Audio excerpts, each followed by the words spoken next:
Letter head की आप बात कर रहे हैं, वो लेटर हेड सार्वजनिक प्लेटफॉर्म के लिए नहीं है। हमने वो कम्युनिकेशन अपने पार्टी के आलाकमान से किया है। वो हमारा अंतरिम मामला है, इंटरनल मामला है कि हम किसी प्रत्याशी का फीडबैक अगर पार्टी आलाकमान को सौंपते हैं कि नगर परिषद क्षेत्र में जितने दावेदार आ रहे हैं उभर के, उनमें से जो सबसे बेस्ट प्रत्याशी है वो अनीता कुमारी है। ऐसा हमारा इंटरनल इंफॉर्मेशन अगर हमने पार्टी फोरम पे रखा है तो वो हमारा अंतरिम मामला है, हमारा आंतरिक मामला है, ना कि किसी सार्वजनिक चीजों पे। हमने उनको समर्थन देने के लिए जो कम्युनिकेशन हमारे केंद्रीय अध्यक्ष को किया है हुआ है, वो पार्टी का बिल्कुल निजी मामला है। उसको हमने सार्वजनिक प्लेटफॉर्म में ना तो प्रदर्शित किया है, ना किसी तरीके का आधिकारिक जो है प्रेस रिलीज हमने का जब बिंदुओं को आप सिलसिलेवार ढंग से पढ़ेंगे तो जब तक आप प्रत्याशी की घोषणा, सबसे पहले तो कि ये राजनीतिक दल है ही नहीं, तो प्रत्याशी घोषणा करने की कोई बात नहीं है। हमने समर्थन के लिए अगर कुछ केंद्रीय पदाधिकारियों का जुटान किया हुआ था तो वो प्रेस कॉन्फ्रेंस का मामला नहीं था। चूंकि जेल कैंप से संबंधित जो अखबार जो खबर होते हैं वो बात करते हैं। आपको बहुत बहुत स्वागत हमारे चैनल में। जोहार। क्या हुआ था जो एफआईआर आप लोग पे दर्ज कर दिया गया? हम लोग संविधान को मानने वाले लोग हैं और नागरिकों के लिए, आम लोगों के लिए जो आचार संहिता बनाई गई है उसका हम लोग सम्मान करते हैं। और कोई भी नेगेटिव फीडबैक एफआईआर क्यों हुआ, नहीं होना चाहिए, इस पे बोलने की जगह हम ये बताना चाहते हैं कि जब तक प्रत्याशी की घोषणा नहीं हो जाती है तब तक आचार संहिता का कोई मामला नहीं बनता है। और रही बात कि कहीं पे दिखाया जा रहा है कि हमारा लेटर हेड इस्तेमाल किया गया है, हमने कोई 10 सूत्री घोषणाओं की बात कही है, वो हमारा इंटरनल पेपर है।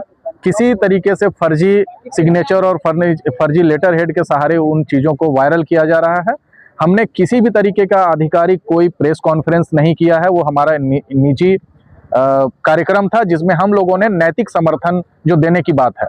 हम इस बात को स्वीकार करते हैं कि वर्तमान नगर निकाय चुनाव पूरी तरीके से गैर राजनीतिक है, हम लोग इसका सम्मान भी करते हैं।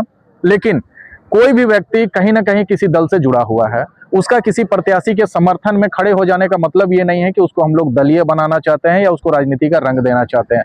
हमारी मंशा यही है कि रामगढ़ नगर परिषद क्षेत्र में अगर कोई दमदार प्रत्याशी है जो व्यू विजन प्लानिंग जिसने रखी हुई है शहर के विकास के लिए, जो विजनरी लीडरशिप दे सकता है रामगढ़ नगर परिषद क्षेत्र को, तो ऐसे प्रत्याशियों का समर्थन किया जाना चाहिए। और ये बिल्कुल गैर दलीय समर्थन था। हमने किसी लेटर हेड का इस्तेमाल नहीं किया है और ना ही किसी तरीके की घोषणाएं सार्वजनिक पार्टी द्वारा समर्थन नहीं किया गया। देखिए, जो लेटर हेड की आप बात कर रहे हैं वो लेटर हेड सार्वजनिक प्लेटफॉर्म के लिए नहीं है।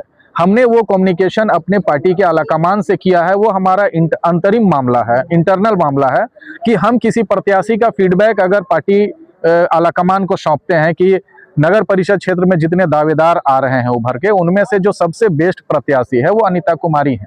ऐसा हमारा इंटरनल इंफॉर्मेशन अगर हमने पार्टी फोरम पे रखा है तो वो हमारा अंतरिम मामला है, हमारा आंतरिक मामला है, ना कि किसी सार्वजनिक चीजों पे। हमने उनको समर्थन देने के लिए जो कम्युनिकेशन हमारे केंद्रीय अध्यक्ष को किया है हुआ है, वो पार्टी का बिल्कुल निजी मामला है। उसको हमने सार्वजनिक प्लेटफॉर्म में ना तो प्रदर्शित किया है, ना किसी तरीके का आधिकारिक जो है प्रेस ने किया। अगर आपने किया, अगर आप पे फायर हुआ है तो फिर ये कहीं ना कहीं सही माना जाएगा। आचार संहिता का जब बिंदुओं को आप सिलसिलेवार ढंग से पढ़ेंगे तो जब तक आप प्रत्याशी की घोषणा, सबसे पहले तो कि ये राजनीतिक दल है ही नहीं, तो प्रत्याशी घोषणा करने की कोई बात नहीं है। हमने समर्थन के लिए अगर कुछ केंद्रीय पदाधिकारियों का जुटान किया हुआ था तो वो प्रेस कॉन्फ्रेंस का मामला नहीं था। चूंकि जेल कैंप से संबंधित